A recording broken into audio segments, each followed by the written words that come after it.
Education, education অর্থ শিক্ষা। Education AIIMS, শিক্ষার উদ্দেশ্য হলো to bring about, bring about অর্থ ঘটানো, এটা একটা ফ্রেজের মতো কাজ করে। To bring about positive changes, শিক্ষার উদ্দেশ্য হলো একটা ইতিবাচক পরিবর্তন আনা। ইন আওয়ার বিহেভিয়ার, আমাদের আচরণে। তার মানে আমরা শিক্ষা গ্রহণ করার পরে যে আচরণটা করব এবং শিক্ষা গ্রহণের আগে যে আচরণটা ছিল, এই আচরণটা কি সমান হবে না আলাদা হওয়া উচিত? আলাদা হওয়া উচিত। তার মানে শিক্ষার লক্ষ্যই হলো একটা ইতিবাচক পরিবর্তন আনা। তাহলে education aims to bring about positive changes in our behaviour. তাহলে তোমাদের মধ্যে যে পরিবর্তনটা আসছে, সেই পরিবর্তনটা যেন আবার তোমাদের প্রতিবেশীরা প্রত্যক্ষ করতে পারে, বুঝতে পারে। বুঝছি? এটা কথা বলার ক্ষেত্রে খেয়াল করবা। তো education aims to bring about positive changes in our behaviour. It helps us, এটা আমাদেরকে সাহায্য করে। It third person singular number, এই জন্য ভার্বের সাথে একটা এস যুক্ত হয়েছে। ইট হেল্পস আস, আস মানে আমাদেরকে, এটা আমাদেরকে সাহায্য করে। টু চেঞ্জ, চেঞ্জ মানে পরিবর্তন ঘটাতে, আওয়ার লাইফস, আমাদের জীবনধারার পরিবর্তন করতে সহযোগিতা করে। অ্যাজ ওয়েল অ্যাজ, একই সাথে দ্য সোসাইটি, সমাজ পরিবর্তনেও সহযোগিতা করে। উই লিভ ইন, মানে এখানে একটা হোয়ার কথাটা উজ্জ্ব আছে, যে হোয়ার উই লিভ ইন, যেখানে আমরা কি করি, বসবাস করি, সেই অবস্থায় একটা পরিবর্তন করতে সহযোগিতা করে। তার মানে শিক্ষার মাধ্যমে আমাদের জীবনধারা পরিবর্তন হবে, আমাদের সমাজ পরিবর্তন হবে।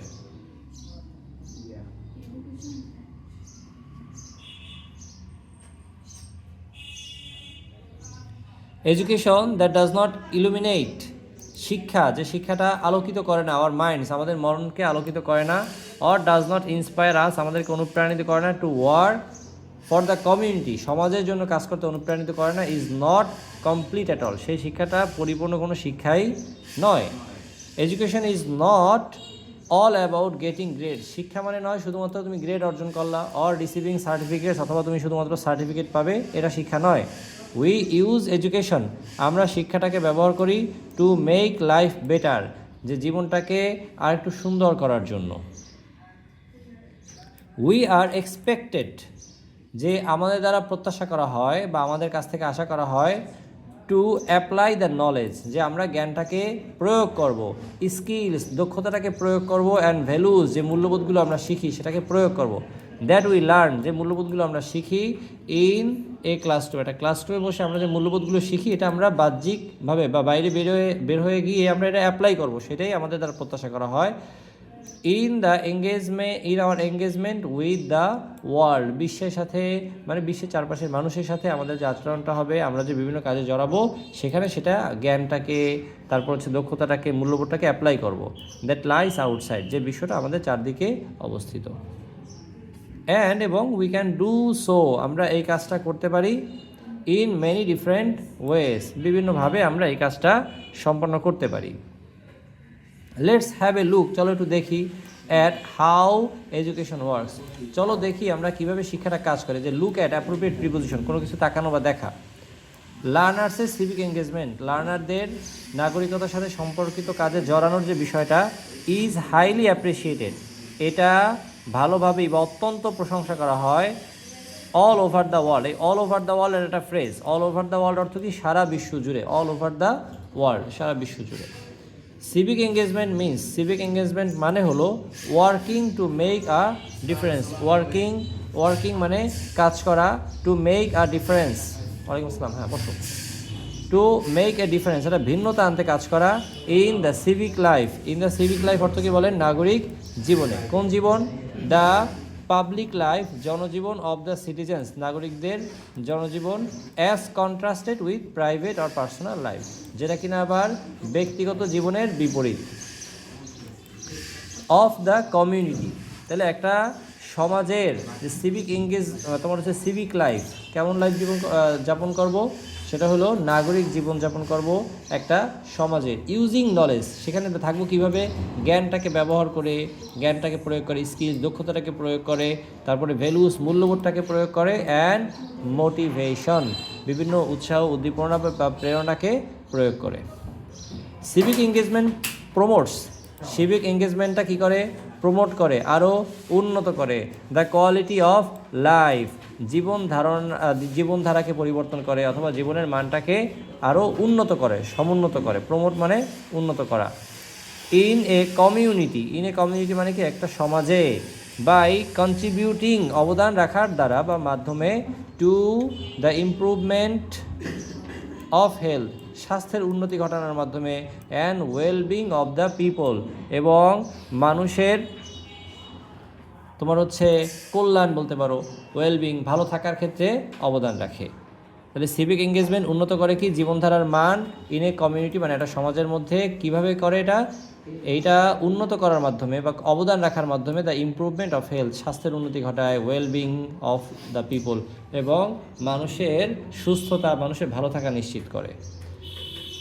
সিভিক্যালি এঙ্গেজড ইন্ডিভিজুয়ালস নাগরিকতার সাথে সম্পর্কিত ব্যক্তি বা নাগরিকতার কাজে জড়িত ব্যক্তিরা রিকগনাইজ দেমসেলফ নিজেদেরকে শনাক্ত করে, এখানে রিকগনাইজ পরিচয় করিয়ে দেয়, as members of A larger social community একটা বিস্তৃত বা বড় সামাজিক সমাজের বা সম্প্রদায়ের একটা অংশ হিসেবে নিজেদেরকে পরিচয় করিয়ে দেয়, অ্যান্ড এবং আর concern about civic issues R concern তারপর তারা চিন্তিত থাকে বা উদ্বিগ্ন থাকে, অ্যাবাউট সিভিক ইস্যুস মানে সামাজিক বা নাগরিকতার সাথে সম্পর্কিত যত সমস্যা আছে বা সামাজিক সমস্যার বিষয় নিয়ে তারা চিন্তিত থাকে, তারা পথ খোঁজে কীভাবে এই সমস্যাগুলো সমাধান করা যায়। দে কনসিডার দেমসেলফ তারা নিজেদেরকে বিবেচনা করে রেসপন্সিবল সিটিজেন দায়িত্বশীল নাগরিক হিসেবে নিজেদেরকে বিবেচনা করে, হু টেক অ্যাকশন যারা কিনা কাজ করে, অর রেইজ দেয়ার ভয়েস যারা কিনা তাদের কণ্ঠ তোলে, অ্যাগেইনস্ট ইনজাস্টিস অবিচারের বিরুদ্ধে, অন্যায়ের বিরুদ্ধে, ডিসক্রিমিনেশন বৈষম্যের বিরুদ্ধে তারা কণ্ঠ তোলে মানে প্রতিবাদ করে, and other forms of social else যত সামাজিক অসঙ্গতি আছে, সামাজিক ব্যাধি আছে, সকল কিছুর বিরুদ্ধে তারা তাদের এই যে রেইজ দেয়ার ভয়েসেস মানে তারা প্রতিবাদ করে, তারা কণ্ঠ তোলে। বুঝতে পারছি? Raise their voices. In civic engagement মানে কি নাগরিক সম্পৃক্ততায়, ইস্যুস অফ পাবলিক কনসার্ন যে জনগণের উদ্বেগের যে বিষয়গুলো, মানুষের সমস্যার যে বিষয়গুলো আর ইম্পর্টেন্ট, মানুষ কোনটা নিয়ে চিন্তিত থাকে, কোনটা সমস্যা হয় সেটা নিয়ে সেই বিষয়টাকে ভাবা, সেই সমস্যার সমাধান করাটাই গুরুত্বপূর্ণ। সিভিক এঙ্গেজমেন্ট ইনক্লুডস এই সিভিক এঙ্গেজমেন্ট বা নাগরিক সম্পৃক্ততা অন্তর্ভুক্ত করে, ইনক্লুড মানে অন্তর্ভুক্ত করে, ইন্ডিভিজুয়াল অর গ্রুপ অ্যাক্টিভিটিস এর মধ্যে থাকে ব্যক্তিগত কাজ অথবা দলগত কাজ, টু প্রোটেক্ট পাবলিক ইন্টারেস্ট কী করতে বলেন, টু প্রোটেক্ট মানে রক্ষা করতে, পাবলিক অ্যাওয়ারনেস জনগণের আগ্রহটাকে রক্ষা করতে সচেষ্ট থাকে বা তোমার হচ্ছে উৎসাহিত করে, অ্যান্ড এবং change the way the community values itself পরিবর্তন করে, দ্য ওয়ে ওই পন্থাটাকে পরিবর্তন করে, দ্য কমিউনিটি ভ্যালুস ইটসেলফ যেই জিনিসগুলোকে একটা সম্প্রদায়ের বা সমাজের মানুষ মূল্যায়ন করে। এখান থেকে আবার যদি ভেঙে অর্থ দেখি, সিভিক এঙ্গেজমেন্ট মানে নাগরিক সম্পৃক্ততা, ইনক্লুডস অন্তর্ভুক্ত করে, ইন্ডিভিজুয়াল আর গ্রুপ অ্যাক্টিভিটিস ব্যক্তিগত অথবা দলীয় কাজ, টু প্রোটেক্ট পাবলিক ইন্টারেস্ট জনস্বার্থ রক্ষা করতে, অ্যান্ড চেঞ্জ পরিবর্তন করতে, দ্য ওয়ে ওই পদ্ধতি, দ্য কমিউনিটি ভ্যালুস ইটসেলফ যেভাবে সমাজ নিজেদেরকে মূল্যায়ন করে। ফর এক্সাম্পল উদাহরণস্বরূপ, if you are protesting against any unjust decision তুমি যদি প্রতিবাদ করতে থাকো যে কোনো ধরনের আনজাস্ট ডিসিশনের বিরুদ্ধে, মানে তোমার হচ্ছে ভুল কোনো একটা ডিসিশন নিয়েছে সেটার বিরুদ্ধে তুমি কী করলা, প্রতিবাদ করলা, অফ দ্য লোকাল মিউনিসিপ্যালিটি যে স্থানীয় পৌরসভা কোনো ভুল ডিসিশন নিছে তার তুমি প্রতিবাদ করলা, সাচার যেমন ধরো রেইজিং ট্যাক্সেস সে বেশি ট্যাক্স উঠাচ্ছে সেটার জন্য প্রতিবাদ করতে পারো, অথবা অ্যান অ্যাক্ট অথবা একটা কাজ করতেছে that might work against people's interest যা কিনা কাজ করবে জনস্বার্থ বিরোধী হিসাবে কাজ করবে, তার বিরুদ্ধে তুমি প্রতিবাদ করতে পারো। এই যদি করো তাহলে কী হবে, ইউ আর সিভিক্যালি এঙ্গেজ তাহলে তুমি নাগরিকতার সাথে সম্পর্কিত কাজে নিজেকে জড়িত রাখলে, অ্যান্ড এবং ইউর অ্যাকশন ইজ কনসিডার তোমার কাজটাকে বিবেচনা করা হয় আর সিভিক এঙ্গেজমেন্ট নাগরিক সম্পৃক্ততা হিসেবে তোমার কাজটাকে বিবেচনা করা হয়। The protest can be done এই প্রোটেস্টগুলো বা প্রতিবাদগুলো করা যেতে পারে ইন ডিফারেন্ট ওয়েজ বিভিন্নভাবে, সাচার যেমন ধরো অর্গানাইজিং র্যালি অর্গানাইজ করার মাধ্যমে, কালেক্টিং সিগনেচার একটা সিগনেচার সংগ্রহ করার মাধ্যমে, মেকিং হিউম্যান চেঞ্জ মানব বলয় তৈরি করার মাধ্যমে, রাইটিং পেটিশনস আবেদন লেখার মাধ্যমেও সেটা হতে পারে। বুঝতে পারছি? তো এখন যদি এটা ফ্লো চার্ট আসে, ফ্লো চার্টে যে আসলে কীভাবে এই কাজগুলো করা যেতে পারে, একটা দিয়ে দিল অর্গানাইজ র্যালিস, কী দিয়ে দিতে পারে, মানে এখানে আইএনজি দেওয়া আছে তাই না, অর্গানাইজ র্যালিস আমি কী করতে পারি, যদি দেখি একটা উত্তর দিয়ে দেওয়া আছে অর্গানাইজিং আইএনজি দিয়ে, তখন কি করব, আইএনজি দেবো। যদি থাকে এখানে টু অর্গানাইজ রিলিজ, তাহলে দেবো কি টু অর্গানাইজ রিলিজ। মানে একটা যদি টু প্লাস ভার্ব থাকে বাকিগুলো কী করবো, টু প্লাস ভার্বে আনবো। যদি ভার্বের সাথে আইএনজি থাকে বাকিগুলো ভার্বের সাথে আইএনজিতে রাখবো। যদি ভার্ব 3 থাকে তাহলে পরেরগুলো কী করবো, ভার্ব 3-তে রাখবো। তাহলে অ্যাজ অর্গানাইজিং রিলিজ, র্যালির আয়োজন করা, কালেক্টিং সিগনেচার সংগ্রহ করা, মেকিং হিউম্যান চেঞ্জ, মানব বলয় তৈরি করা, রাইটিং পেটিশনস, এবং কী কাজ করতে পারে, যে আবেদন লেখার মাধ্যমে সেটা হতে পারে। You can also help control traffic, তুমি ট্রাফিক কন্ট্রোলে সহযোগিতা করতে পারো ইন ফ্রন্ট অফ স্কুল, একটা স্কুলের সামনে। Help children to cross the roads, রাস্তা পার হতে শিশুদেরকে সহযোগিতা করতে পারো। এগুলোও কি, এগুলোও সিভিক এঙ্গেজমেন্টের একটা অংশ। ওয়ার্ক ইন আ টিম, দলগতভাবে কাজ করতে পারো। To clean A park or A sea beach, এটা পার্ক পরিষ্কার করতে অথবা একটা সি বিচ পরিষ্কার করতে তুমি দলগতভাবে কাজ করতে পারো। You can also give some service to elderly people, বড়োদেরকে তুমি কিছু সেবাও প্রদান করতে পারো। These are all examples of civic engagement, এই সকল কিছু হলো সিভিক এঙ্গেজমেন্টের উদাহরণ। অ্যাজ, কারণ, হোয়াট ইউ ডু, তুমি যে কাজগুলোই করো না কেন, ডিরেক্টলি অ্যাফেক্টস দ্য কমিউনিটি, তা সরাসরি সমাজকে প্রভাবিত করে। When civic engagement is a part of an academic programme, যখন সিভিক এঙ্গেজমেন্টটা কোনো প্রাতিষ্ঠানিক প্রোগ্রামের অংশ হয়। অ্যান্ড দ্য লার্নার্সেস এঙ্গেজমেন্ট, এই লার্নারদেরকে জড়িত থাকা, মানে শিক্ষার্থীদের যে এই যে সিভিক এঙ্গেজমেন্টে জড়িত থাকে সেই বিষয়টা ইজ অ্যাসেসড, মূল্যায়ন করা হয়। ফলোয়িং এ স্কেল, মানে একটা মানদণ্ড অনুযায়ী যেটাকে যখন মূল্যায়ন করা হয়, দেন তখন ইট ইজ কল্ড, এটাকে বলা হয় সার্ভিস লার্নিং। কি বলা হয়, সার্ভিস লার্নিং বলা হয়। এটা বিভিন্ন প্রতিষ্ঠানে এরকম শেখানো হয়, বাংলাদেশে যদি আমাদের একটু কম আছে, সার্ভিস লার্নিং শেখানো হয়। এইটা আমাদের শিক্ষাটাকে যদি আমরা তোমার শিক্ষা জীবনেই অ্যাপ্লাই করে কীভাবে সেটা শিখে যাই, তাহলে আমাদের কর্মজীবনে গিয়ে কষ্ট হয় না।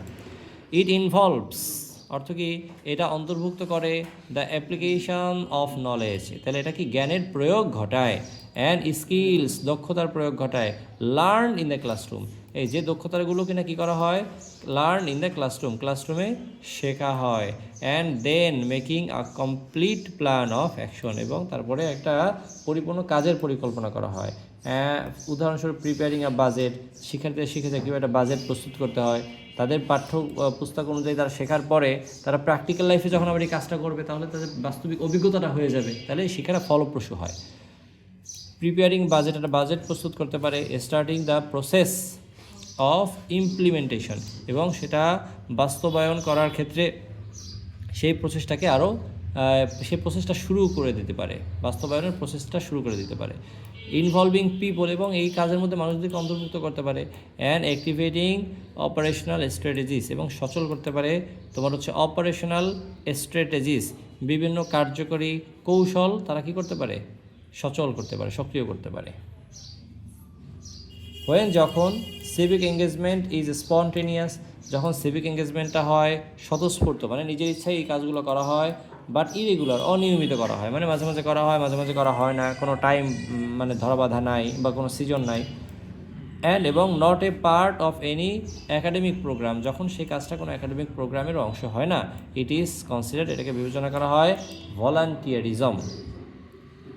এটাকে কী বলা হয় বলেন, স্বেচ্ছাসেবামূলক কাজ হিসেবে এটাকে বিবেচনা করা হয়। বুঝতে পারছি?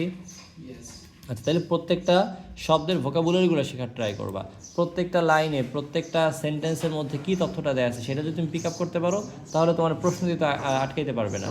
আবার উইথ সাফিক্স না, তোমার এটা কি থাকে, ফ্লোচার্টের তথ্যগুলো তুমি সহজে খুঁজে বের করতে পারো, যে কোন লাইন তথ্যটা আছে, কোন প্যারায় আছে। আর প্যাসেজটা যদি ভালো মতো পড়া না থাকে তখন কিন্তু এটা খুঁজে পাও না। দেখা যায় কি, এটা কি আমাদের উইথগুলো মাঝে মাঝে এখান থেকে নিয়ে আসতে পারে, উইদাউটগুলো প্যাসেজের মধ্যে থেকে নিয়ে আসতে পারে।